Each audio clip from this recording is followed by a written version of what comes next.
Hi guys. तो आज हम स्टार्ट करने वाले हैं हमारा एक new topic which is consolidation, right. क्योंकि बहुत सारे लोगों ने डिमांड किया था, तो we are here to share our consolidation topic. Guys, सबसे पहली बात तो ये कंसोलिडेशन का जो टॉपिक है वो किन किन स्टूडेंट्स के लिए इम्पोर्टेंट है। ये F3 स्टूडेंट्स के लिए, जो लोग F3 दे रहे हैं, ये उनके लिए तो इम्पोर्टेंट है, ठीक है। फिर जो लोग F7 देने वाले हैं उनके लिए this video can be a base, okay. क्योंकि F7 में बहुत ही कम चीजें हैं जो न्यूली एडेड है। अगेन, ये दोनों का कंपैरिजन नहीं हो सकता है। The level of sums in F7 are so different, right. And last is SBR। SBR के लिए again this is the base of consolidation, right. So today we are going to start with a consolidation. Okay. So friends, हम consolidation के बारे में क्या जानते हैं, right. हम कंसोलिडेशन के बारे में क्या जानते हैं, तो मैं बहुत ही बेसिक तरीके से आपको बताऊं कि कंसोलिडेशन क्या होता है ना। एक है आपकी होल्डिंग कंपनी, ओके। क्या है होल्डिंग? अब होल्डिंग कंपनी क्या होती है वो मैं समझाती हूँ, जस्ट एक सेकेंड। और एक है आपकी सब्सिडरी कंपनी।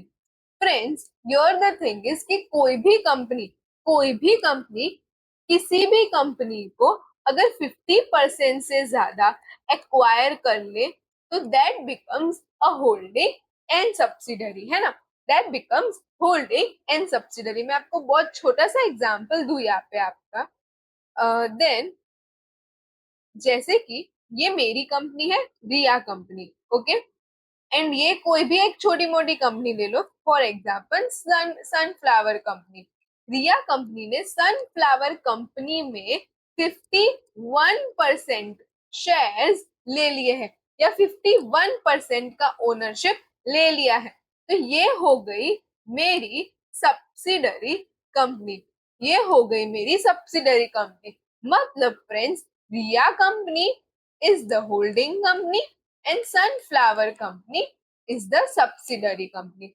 फ्रेंड्स, थोड़ा सा और आगे बढ़ते हैं, हम लोग इसको और डिटेल में समझते हैं। जैसे कि अब आपका एक क्वेश्चन आएगा, मतलब जो भी सनफ्लावर कंपनी के प्रॉफिट्स है, क्या वो रिया कंपनी के हैं? Yes friends.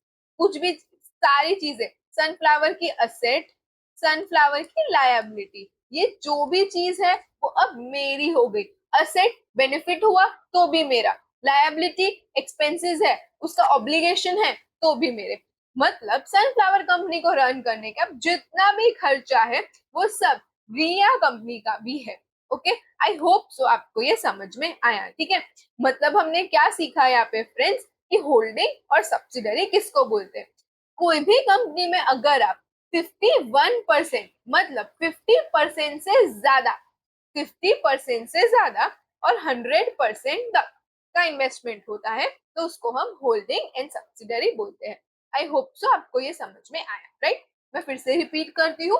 कोई भी कंपनी में if you are investing more than 50% और if you are taking that company's ownership of more than 50%, then that is the relationship of holding and subsidiary. अब इसमें सेम फंडा है, जो तेरा है वो मेरा। मतलब रिया कंपनी का, सनफ्लावर कंपनी का जो भी है वो रिया कंपनी का, पर जो मेरा है वो तेरा नहीं है, राइट। मतलब रिया कंपनी को कोई ऑब्लिगेशन नहीं, कुछ भी चीज सनफ्लावर कंपनी को नहीं देना है। उसने पैसे दे दिए, उसने सनफ्लावर कंपनी खरीद ली, तो सनफ्लावर कंपनी का जो भी है वो रिया कंपनी का होगा, ठीक है। रिया कंपनी के प्रॉफिट्स, रिया कंपनी के लॉसेस, वो सनफ्लावर कंपनी के नहीं होंगे। आई होप सो आपको ये चीज समझ में आई, ठीक है।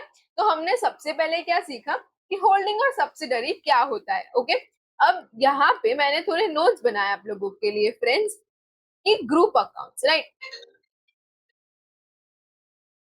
So friends, let's begin with the basic theory of consolidation, okay. तो यहाँ पे क्या बोल रहे हैं, group accounts, many entities carry on part of their business by controlling other companies known as subsidiary, जो अभी हमने डिस्कस किया। The financial statements of the investing entity will recognize the following. वो क्या क्या चीजें recognize करेगी? Investment in subsidiary at cost in the statement of financial position, and dividends received from subsidiary when its right to dividend is established in SOPL. ये हम दोनों discuss करेंगे sums करते वक्त, ठीक है। The group accounts required by IFRS accounting standards are consolidated financial statements. The relevant standard is IFRS 10 consolidation financial statements. Okay. तो हम ये किसका बेस ले रहे हैं फ्रेंड्स? IFRS 10 का बेस ले रहे हैं। सबसे पहले हम एक बेसिक मतलब समझेंगे कि कंट्रोल क्या क्या होता है, ठीक है। जैसे कि मैंने अभी आपको समझाया that I am acquiring something, तो उसका 50%, अगर 51% मतलब 50% से ज्यादा कुछ भी है तो that is my ownership, that company has my ownership, that company has my control. But friends, there are circumstances जहां पे आपका इन्वेस्टमेंट, आपकी ओनरशिप मोर देन 50% है, बट वो कंपनी कंट्रोल में नहीं है, मतलब वो कंपनी आपकी सब्सिडरी नहीं है। पहला सिचुएशन ये। और there can be second circumstances कि आपने वो कंपनी में फॉर एग्जांपल सिर्फ 30% ही इन्वेस्ट करके रखा है, बट वो कंपनी आपकी है। ओके, ऐसे अलग अलग टर्मिनोलॉजीज है, हम समझते हैं। ओके, सबसे पहले for a group structure to exist there has to be a parent and subsidiary. ये तो हमको पता है कि एक होल्डिंग होनी चाहिए, एक सब्सिडरी होनी चाहिए। IFRS accounting standard use the term power. यहाँ पे क्या बोल रहे हैं? पावर। पावर मतलब control.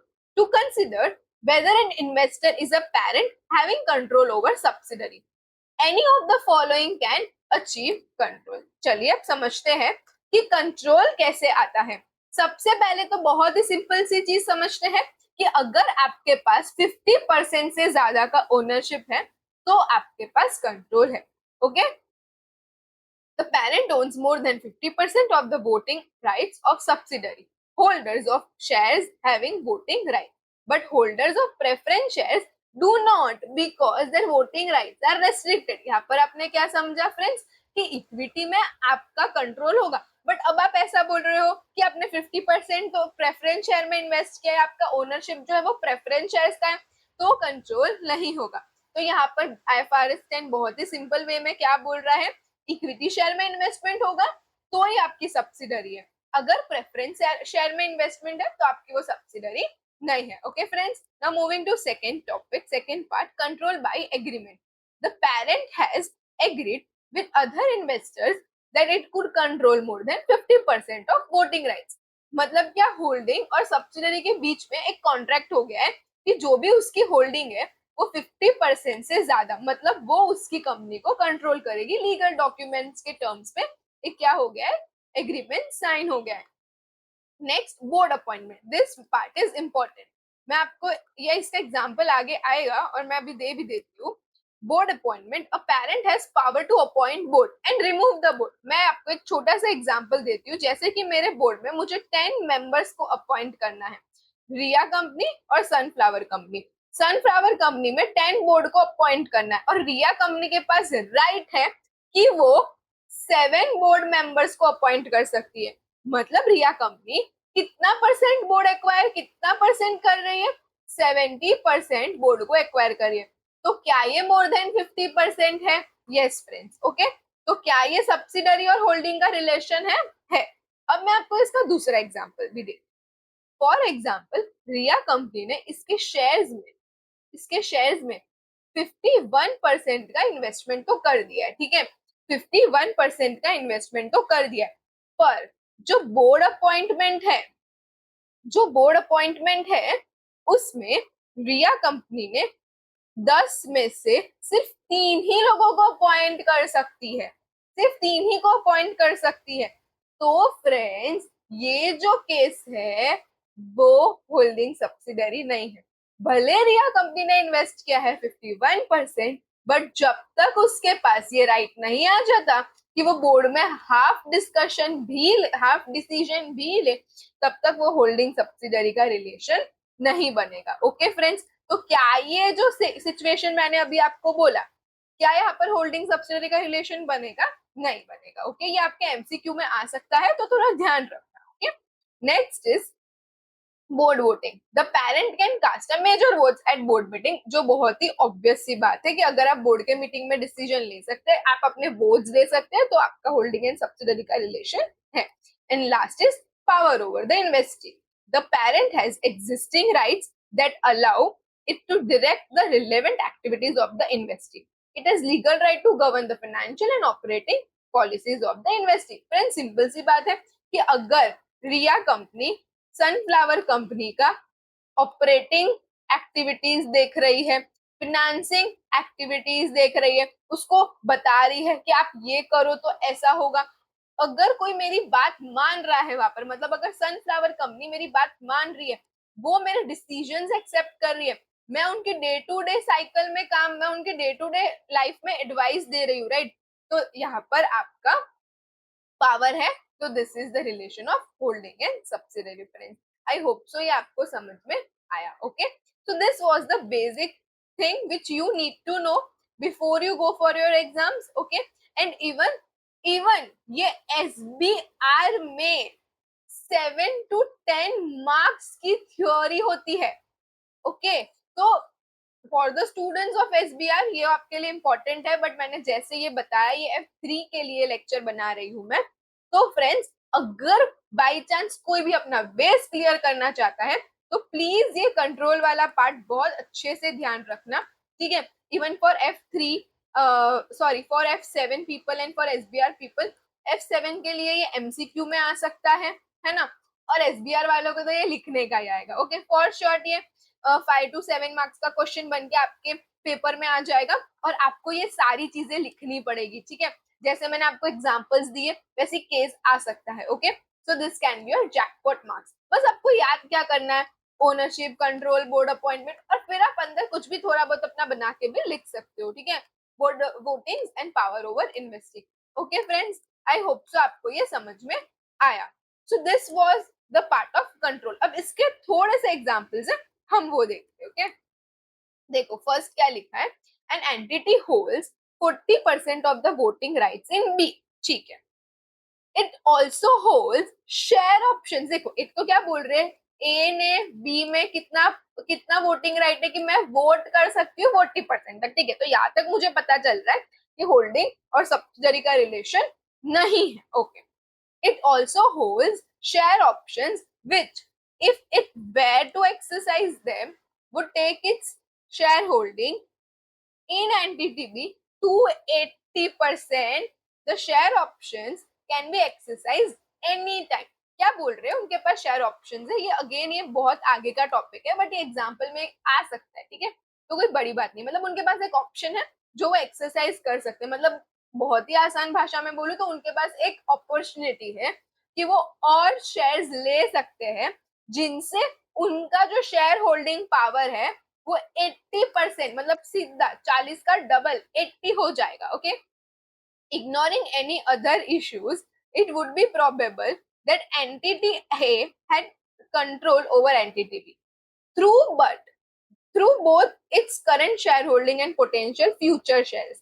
Entity B would be recognized as a subsidiary of entity A. Guys, such a beautiful example. क्या बोल रहे हैं ये सुनो, वो बोल रहे हैं कि आज ऑप्शन नहीं है, बट वो एक्सरसाइज तो कभी भी कर सकते हैं, मतलब फ्यूचर में भी 80% शेयर्स उनका है, ठीक है। तो ये लोग क्या बोल रहे हैं कि अगर ऐसा सिचुएशन है जहाँ पे मेरे पास भले अभी 40% शेयर्स है, बट मेरे पास एक ऑप्शन है जो मैं एक्सरसाइज करूंगी तो मेरे पास कंट्रोल आ जाएगा, तो ऐसी कंपनीज को भी हम होल्डिंग और सब्सिडरी के अंदर गिनेंगे।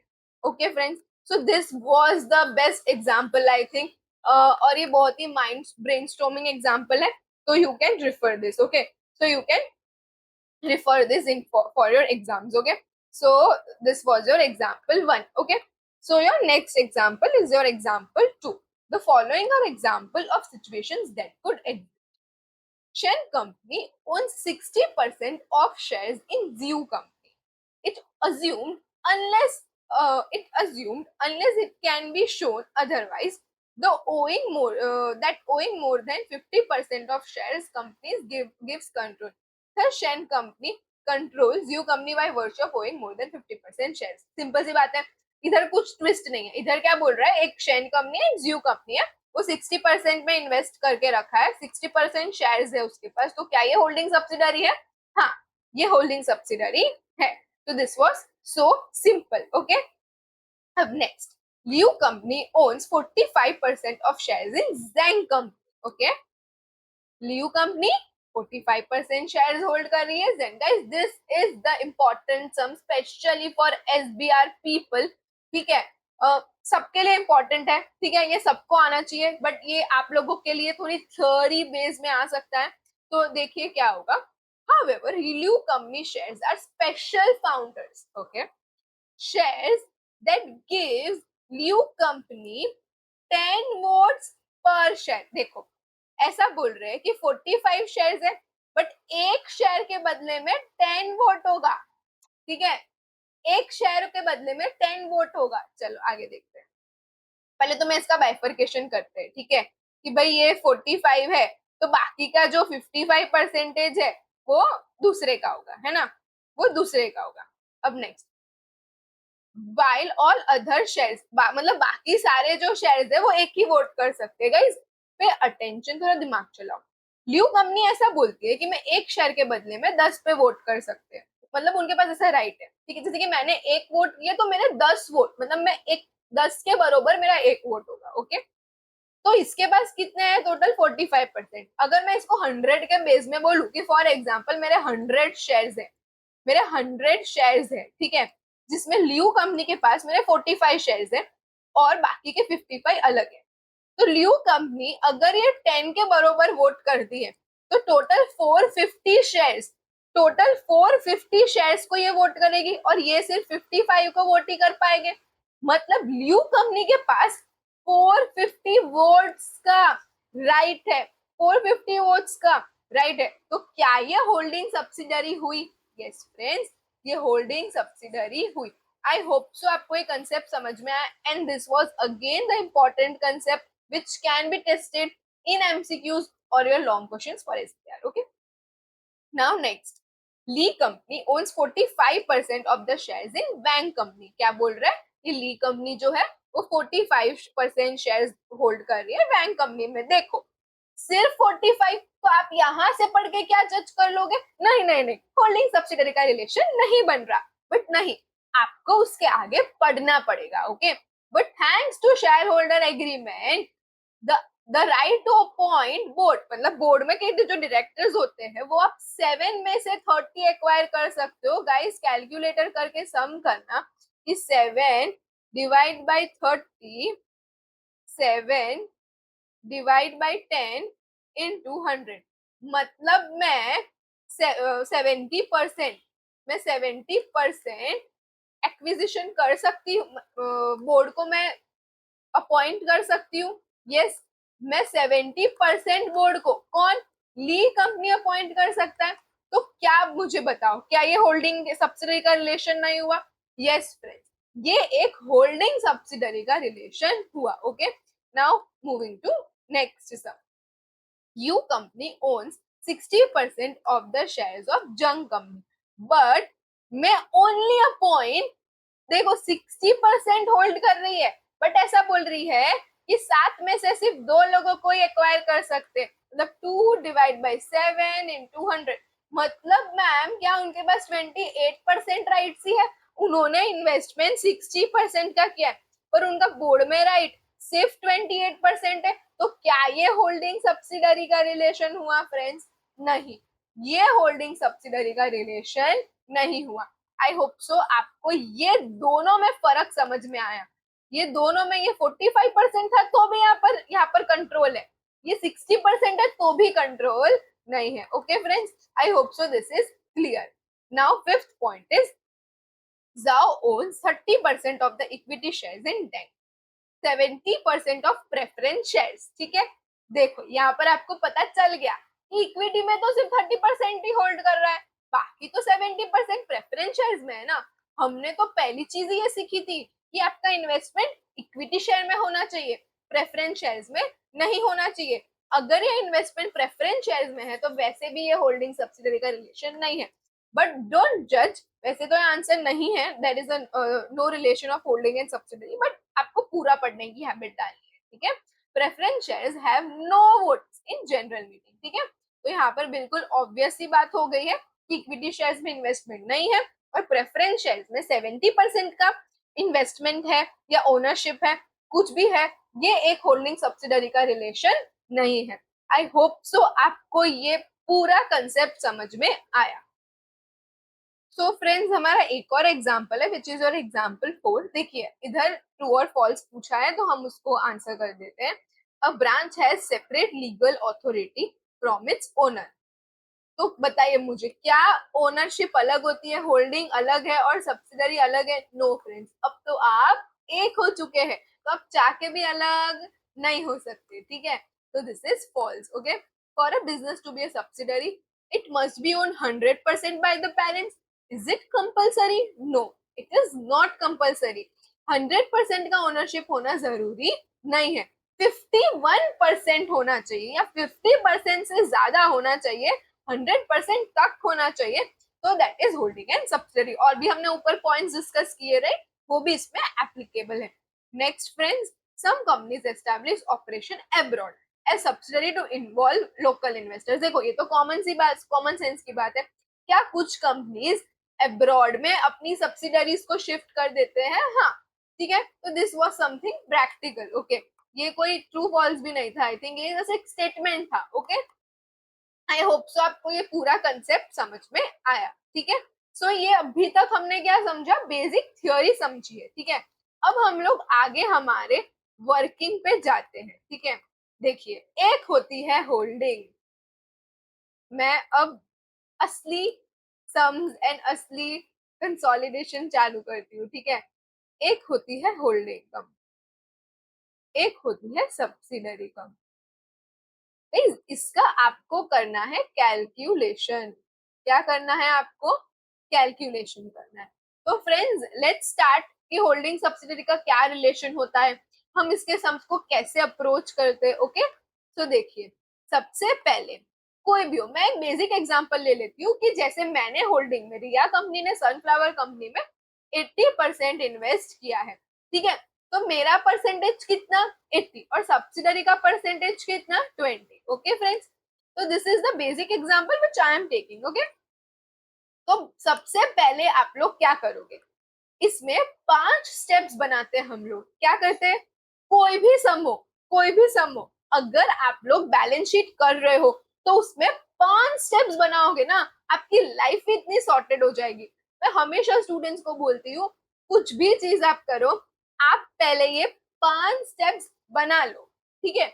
उसके बाद में सम करो, एंड ट्रस्ट मी, आपकी स्पीड आएगी ना, it will hardly take you 2 minutes. Okay, 2 minute से ज्यादा टाइम नहीं लगेगा आपको ये 5 स्टेप बनाने में।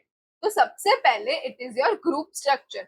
Step number 1 is your group structure. Okay, step number 1 is your group structure. Group structure में क्या होता है कि होल्डिंग का शेयर्स कितना है और सब्सिडरी के शेयर्स कितने हैं। मैंने अभी आपको एग्जांपल दिया कि होल्डिंग कंपनी ने सब्सिडरी में इन्वेस्ट किया, तो इट इज 80% एंड 20% का ग्रुप स्ट्रक्चर। ओके, तो हम मैं यहाँ पे लिख देती हूँ 80% एंड 20%। तो this is my step number 1।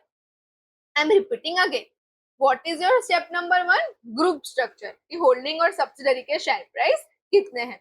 Now friends, coming to second part which is your step number 2। Step number 2 में क्या होता है? स्टेप नंबर 2 में हम समझते हैं कि हम जो सब्सिडरी को खरीद रहे हैं वो कितने की है। ओके, मैं फिर से रिपीट करती हूँ, हम जो सब्सिडरी को खरीद रहे हैं उसकी वर्थ कितनी है। वर्थ मतलब उसकी वैल्यू कितनी है। ओके, तो हम वो वैल्यू कैसे निकालते हैं? हम वो वैल्यू को सबसे पहले डेट ऑफ एक्विजिशन, जिसको हम DOA भी बोल सकते हैं, बट अभी के लिए आपका फर्स्ट लेक्चर होगा तो मैं पूरा लिखती हूँ, date of acquisition and date of reporting. दोनों का मतलब भी समझाती हूँ, वेट करना। एंड पोस्ट प्रॉफिट क्या होता है वो भी समझते हैं। ये आपका टेबल बनेगा। ओके, अब सुनो, ये क्या होता है। फॉर एग्जाम्पल, ये मेरी टाइमलाइन है। टाइमलाइन बनाना सबसे ज्यादा इंपॉर्टेंट है, राइट? जनवरी में साल चालू होता है, दिसंबर में साल खत्म होता है, ठीक है? दिसंबर में आपकी बैलेंस शीट बनती है। जिस दिन आपकी बैलेंस शीट बनती है, मैं फिर से रिपीट करती हूँ, जिस दिन आपकी बैलेंस शीट बनती है उसको बोलते हैं हम date of reporting. Clear? Repeating again, जिस दिन आपकी बैलेंस शीट बनती है उसको हम बोलते हैं डेट ऑफ रिपोर्टिंग। तो फ्रेंड्स, अब डेट ऑफ एक्विजिशन किसको बोलते हैं? हम डेट ऑफ एक्विजिशन उस दिन को बोलते हैं जिस दिन होल्डिंग ने सब्सिडरी को बाय किया। क्या किया? बाय। ओके, मैं फिर से रिपीट करती हूँ। हम डेट ऑफ एक्विजिशन कब बोलते हैं? जब होल्डिंग कंपनी बाय करती है सब्सिडरी कंपनी को। इधर मान लेते हैं कि 1 जनवरी को मैंने होल्डिंग कंपनी ने सब्सिडरी को खरीदा, मतलब रिया कंपनी ने सनफ्लावर कंपनी को खरीदा। तो ये डेट ऑफ एक्विजिशन और ये date of reporting. Okay friends, फिर से डेट ऑफ एक्विजिशन मतलब कि जिस दिन कंपनी खरीद रहे हैं, और डेट ऑफ रिपोर्टिंग मतलब तब बैलेंस शीट किस दिन में बन रहा है। ओके, तो इसके अंदर क्या क्या चीजें आती है? इसके अंदर आता है शेयर कैपिटल। ओके, क्या आता है? शेयर कैपिटल, शेयर प्रीमियम, फिर retain earning and revaluation surplus. Okay, ये चार चीजें तो फिक्स है इधर आएगी, ये चार चीजें तो फिक्स है इधर आएगी, और इसका हम टोटल करेंगे यहाँ पर। ओके, और भी चीजें ऐड होगी, बट अभी हम बिल्कुल बेसिक समझ रहे हैं, तो हम ये करेंगे। Friends, what is post profit? तो पोस्ट प्रॉफिट का मतलब समझो। डेट ऑफ रिपोर्टिंग का टोटल मतलब डीओआर, ये टोटल माइनस डीओए, ये टोटल, ये आता है आपका पोस्ट प्रॉफिट। मतलब क्या होता है? एक्विजिशन मतलब 1 जनवरी के बाद कितना प्रॉफिट हो रहा है। ओके, एक्विजिशन होने के बाद कितना प्रॉफिट हो रहा है, उसको हम बोलते हैं पोस्ट प्रॉफिट। ओके, क्या बोलते हैं हम? Post profit. अब ये पोस्ट प्रॉफिट को मेरे को दो जगह पे बांटना पड़ेगा, ये मेरा अकेले का प्रॉफिट नहीं है। देखो, सनफ्लावर कंपनी ने के पास भी 20% का हिस्सा है। मैं फिर से रिपीट करती हूँ, सनफ्लावर कंपनी के पास भी फ्रेंड्स 20% का हिस्सा है।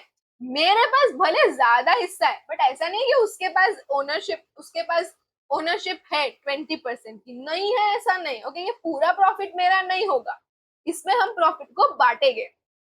80% जाएगा रिया के पास, ओके, और 20% जाएगा सनफ्लावर के पास। मतलब मैं अगर ये एग्जाम्पल में सिर्फ बता देती हूँ, अभी हम आगे समझते हैं। रिया का प्रॉफिट जो है वो स्टेप नंबर 5 में जाएगा, और सनफ्लावर का जो प्रॉफिट है वो स्टेप नंबर 4 में जाएगा। ठीक है? क्या जरूरी है प्रॉफिट ही हो? नहीं फ्रेंड्स, बिल्कुल जरूरी नहीं है। मे बी ये answer date of reporting minus date of acquisition negative भी आ सकता है। तो अगर लॉस हुआ तो भी दोनों में बांटेंगे, हाँ, अगर लॉस हुआ तो भी हम दोनों में बांट देंगे। Okay, now coming to your step number 3 which is goodwill. देखिए, रिया कंपनी सनफ्लावर कंपनी को खरीद रही है, तो ऑफ कोर्स सनफ्लावर कंपनी को खरीद रहे हैं हम, तो कुछ गुडविल भी होगी, है ना? तो वो गुडविल कैसे निकालेंगे? तो गुडविल निकालेंगे फ्रेंड्स कॉस्ट ऑफ इन्वेस्टमेंट, मतलब मैंने कितने पैसे इन्वेस्ट किए हैं। ओके, क्या करेंगे? कितने पैसे इन्वेस्ट किए प्लस, सुनो, मेरा कंट्रोल कौन से पार्ट में है? मेरा कंट्रोल मैम 80% पास, 80% तक ही है। ठीक है, 80% तक ही है। मतलब फ्रेंड्स, क्या ये 20% पे मेरा कंट्रोल नहीं है? नहीं है। तो जिस चीज पे आपका कंट्रोल नहीं होता है, उस चीज को हम बोलते हैं नॉन कंट्रोलिंग इंटरेस्ट। फिर से मैं रिपीट करती हूँ, जिस चीज पे मेरा कंट्रोल नहीं होता है, उस चीज को हम बोलते हैं नॉन कंट्रोलिंग इंटरेस्ट। ओके, सो हम प्लस कर देंगे नॉन कंट्रोलिंग इंटरेस्ट। ये आपके क्वेश्चन में दिया हुआ होगा। ओके, ये आपके क्वेश्चन में दिया हुआ होगा, और इसको एक और तरीका है फाइंड भी करने का, वो भी मैं सिखाऊंगी। ओके, बट अभी सिर्फ वर्ड से फेमिलियर हो जाओ कि नॉन कंट्रोलिंग इंटरेस्ट क्या होता है। ठीक है, and minus fair value at date of acquisition. ये कहीं सुना सुना है? ये तो अभी अभी हम पढ़ के आए हैं। एग्जैक्टली फ्रेंड्स, हमने अभी अभी पढ़ा है ये वाला part. Okay, this is the part. ठीक है, इसका total fair value at the date of acquisition का टोटल यहाँ पे माइनस हो जाएगा। तो मतलब cost of investment plus non controlling interest minus fair value at the date of acquisition ये आएगा फ्रेंड्स मेरा goodwill. Okay, I hope so यहां तक आपको पता चला। ठीक है, अब थोड़ा आगे की बात करते हैं। स्टेप नंबर 1 क्या था? Group structure. स्टेप नंबर 2 क्या था? Net asset of subsidiary. Step number 3 क्या था? गुडविल। एंड स्टेप नंबर 4 क्या है मेरा?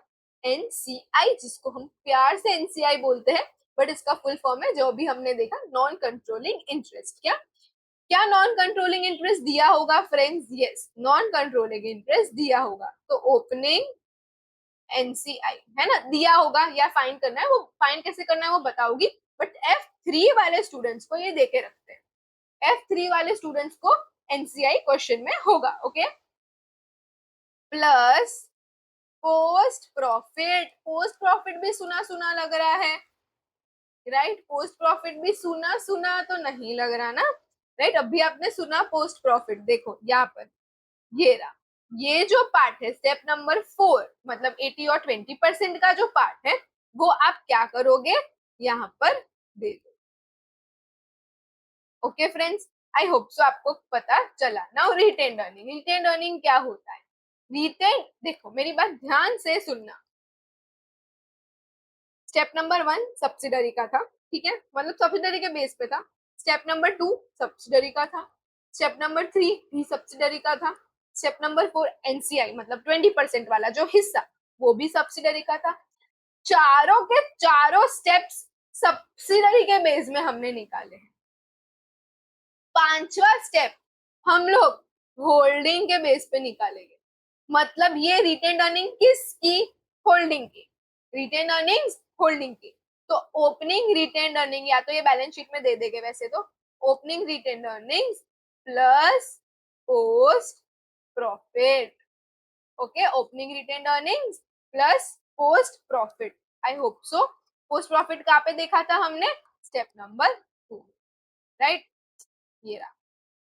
Okay friends, I hope so आपको ये पता चला, राइट? डन। ये 5 स्टेप्स हमने सीखे अभी।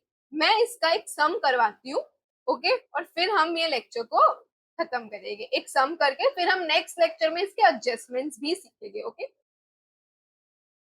तो चलिए friends, let's do our example. देखिए ये एक इलस्ट्रेशन है, ठीक है। तो इसमें पहले तो फाइन क्या करने को बोला है हम देख लेते हैं। इसमें हमको बैलेंस शीट बनानी है। यहाँ पे लिखा है prepare consolidated statement of financial position for the year ending 31st December 2008। Okay, तो this is one illustration given to you. अब सबसे पहले आप क्या करेंगे फ्रेंड्स? मैंने आपको क्या बोला? कोई भी सम हो, पहले 5 स्टेप बना लो, उससे भी पहले पढ़ लो, ठीक है, कि क्वेश्चन में क्या दिया है। पहले क्या करो? पढ़ लो, फिर 5 स्टेप बना दो, ठीक है। In order to illustrate the various working involved in consolidated statement of financial position, we will use the example of D group, performing each calculation in turn and finally compiling the consolidated statement of financial position। ठीक है, यहाँ पे आपको ये दे दिया है 31 दिसंबर 2008। Okay, 31 दिसंबर 2008 का year and they दिया है। ईयर एंड दे दिया है, अब क्या देखना है? खरीदा कब? देखो, मतलब मेरा डेट ऑफ रिपोर्टिंग दे दिया है, आ रहा है समझ में? ईयर एंड मतलब डेट ऑफ रिपोर्टिंग, मतलब पूरी की पूरी बैलेंस शीट 31 दिसंबर 2008 की दे दी है। मुझे इसको एक करनी है, देखो ये दो अलग अलग है, मुझे इसको क्या करनी है? एक बैलेंस शीट में कन्वर्ट करना है। ओके, तो now moving forward, D acquired an 80% of holding in J. सुनो ध्यान से, क्या किया है डी ने 80% का इन्वेस्टमेंट किया है इन J. तो step number 1, okay, which is your group structure. Holding क्या आएगा friends? Holding is 80% and subsidiary is 20%। ठीक है, आई होप सो समझ में आया। अब आगे क्या? Step number 2 is your net assets of subsidiary. हम उसके पहले पढ़ लेते हैं क्वेश्चन में क्या दिया है। D acquired 80%, 80% of on 1st January 2008 at this date. अब उस दिन जे मतलब कौन, जे मतलब कौन, सब्सिडरी। देखो D is holding and J is subsidiary. उस दिन फ्रेंड्स जे का मतलब डेट ऑफ एक्विजिशन के दिन जे का रिटेन अर्निंग था 20,000। Okay, on this date the fair value of NCI, मतलब क्या बोल रहे, on this date the fair value of NCI was 1250। क्या यहाँ पर एनसीआई दे दी है, यहाँ पर एनसीआई दे दी गई है। तो चलिए ये सम करते हैं हम यहाँ पर सबसे पहले लिखेंगे डेट ऑफ एक्विजिशन, फिर date of reporting and then post profit. Okay, post profit. फिर यहाँ पर क्या आएगा, जो मैंने बोला आपको शेयर कैपिटल लिख दो, भले ना हो तो भी आपको लिखना है, लिख दो, कुछ एक मिनट में नहीं हो जाएगा। शेयर प्रीमियम,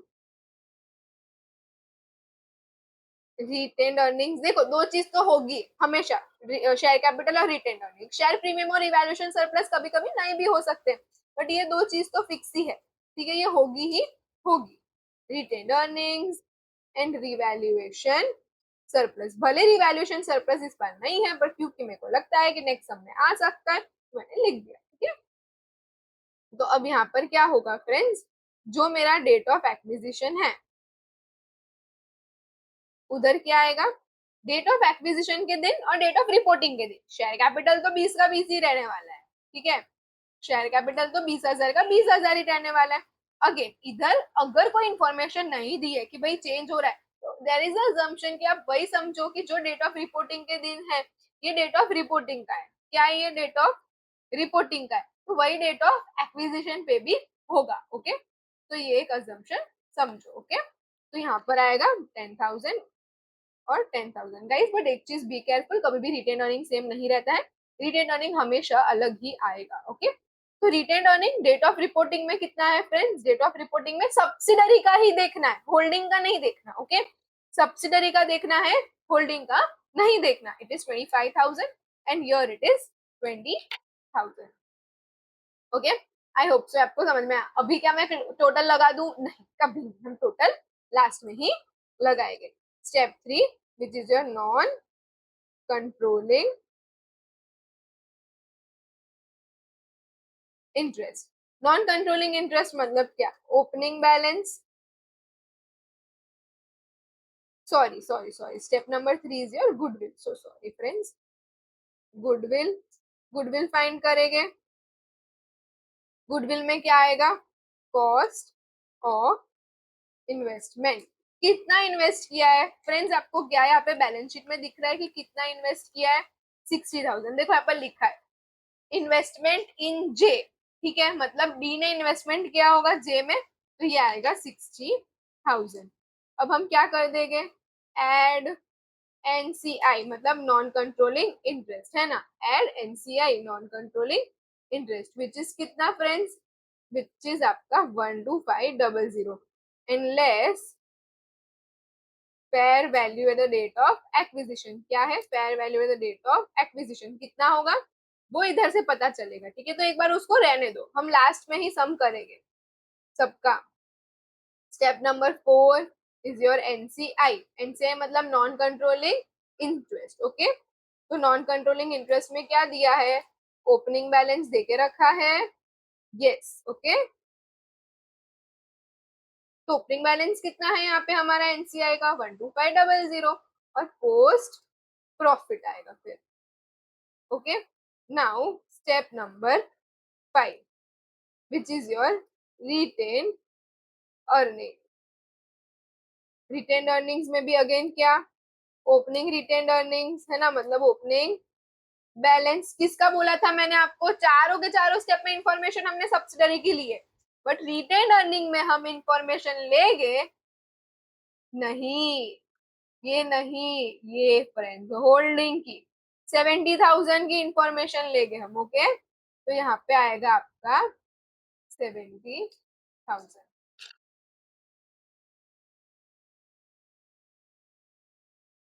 आई होप सो आपको ये समझ में आया। ओके गाइज, आई होप सो समझ में आया। फ्रेंड्स अब आगे बढ़ते हैं हम लोग, थोड़ा आगे बढ़ते हैं। अब टोटल लगा लेते हैं, जितनी इंफॉर्मेशन थी हमने डाल दी। ठीक है, बहुत ही बेसिक सम था ये, तो कुछ था ही नहीं, है ना। इक्वल्स टू सम, इसका टोटल कर देते हैं। सेकेंड।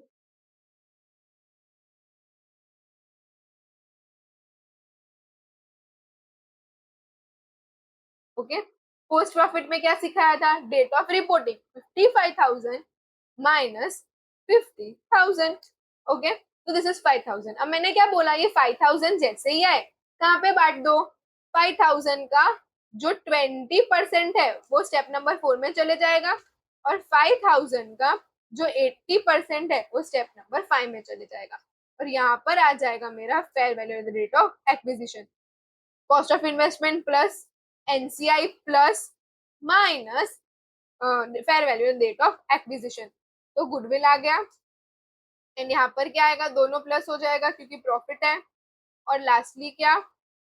70,000 प्लस 4,000। ओके फ्रेंड्स, तो आई होप सो आपको ये पता चला, राइट? अब हम लोग इसका एक बैलेंस शीट बनाते हैं और सम देखते हैं। ओके, तो let's make a balance sheet. Balance sheet as on 31st December 2008, है ना?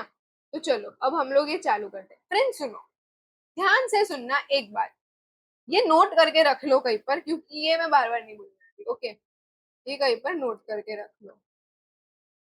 जो बैलेंस शीट है ना फ्रेंड्स, पहले तो असेट की जहां तक मैं बात करूं, असेट में कोई भी इन्वेस्टमेंट है, कोई भी इन्वेस्टमेंट है, वो अगर एस को किया है, मतलब सब्सिडरी का इन्वेस्टमेंट, तो वो नहीं रिकॉर्ड करेंगे, उसके जगह पर हम रिकॉर्ड करेंगे गुडविल। ठीक है, ये याद रखना। ओके, हम जो, क्योंकि हमने एट लास्ट वो इन्वेस्टमेंट को ना इधर इंक्लूड कर ही लिया है। ओके, तो मैं आपको फिर से रिपीट करती हूँ, कोई भी सब्सिडरी का इन्वेस्टमेंट है वो नहीं आएगा।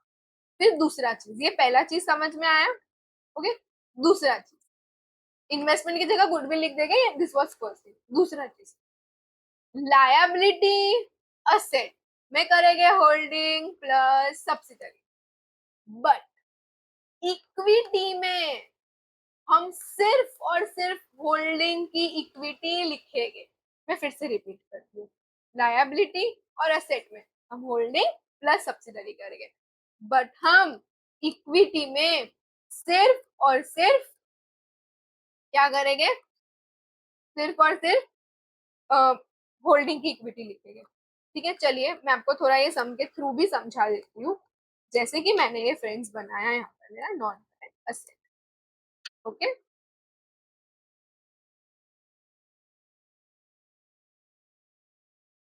तो नॉन करंट असेट में आया प्रॉपर्टी प्लांट एंड इक्विपमेंट, उसमें आया 85,000 प्लस 18,000। ठीक है, अब ये जो इन्वेस्टमेंट है ना, इन्वेस्टमेंट इन जे, क्या वो मैं लिखूंगी? नहीं, वो मैं नहीं लिखूंगी। तो आप है ना यहाँ पर इक्वल्स टू 60,000 शो तो करोगे, और माइनस 60,000 भी शो करोगे। ये F7 और SBR स्टूडेंट्स के लिए बहुत इंपॉर्टेंट पॉइंट है। F3 स्टूडेंट्स को तो पता ही है कि ये पूरा का पूरा MCQ फॉर्मेट में 50 मार्क्स का वो केस स्टडी बेस आता है, तो आपके लिए ये एक्सेल इंपॉर्टेंट नहीं है, बट बाकियों के लिए एक्सेल इंपॉर्टेंट है। ओके, तो ये समझ में आया? अब मैंने क्या बोला आपको, अब आप लिखोगे गुडविल, तो इक्वल्स टू आपका goodwill is 22500. Okay, now comes to your current assets. Okay, current assets is 1,60,000 plus 84,000. Done guys, I hope so समझ में आया। इक्वल्स टू सम कर दो, बाकी तो कुछ रहा नहीं है यहाँ पे as such. Done, 369500। Now comes to equity part. मैंने आपको क्या समझाया? इक्विटी में सिर्फ और सिर्फ किसका इक्विटी लिखेंगे हम? होल्डिंग का। तो क्या यहाँ पर सिर्फ 65,000 आएगा? यस, यहाँ पर सिर्फ और सिर्फ 65,000 आएगा। ओके, 65,000 आएगा। शेयर प्रीमियम में भी क्या लिखेंगे हम? ओनली एंड ओनली होल्डिंग, मतलब इधर आएगा 35,000। रिटेन अर्निंग में थोड़ा दिमाग लगाओ, हमने रिटेन अर्निंग अभी फाइंड की है, हमारा step number 5 friends, step number 5 which is your 74,000, right? So this is your 74,000, which is your retained earning. And your comes your current liability. Friends, retain earning के बाद में हमने एनसीआई भी find किया है, तो वो भी इसी का पार्ट है, नॉन कंट्रोलिंग इंटरेस्ट। जो स्टेप नंबर 4 है आपका, वो भी इसी का पार्ट है, ठीक है। So you need to write your step number 413500. Now coming to your last part, which is your current liability. Okay, which is 135,000 plus 47,000. अब हम लोग इसका भी सम कर देते हैं। आई होप सो आपको ये समझ में आया, राइट फ्रेंड्स। पॉज करो, खुद से ट्राई करो पहले ये सम को, ठीक है। वीडियो देख लिया, इट्स ओके, बट खुद से ट्राई करना एक और बार, पूरा का पूरा रिवीजन करो और फिर नेक्स्ट लेक्चर देखो। Thank you.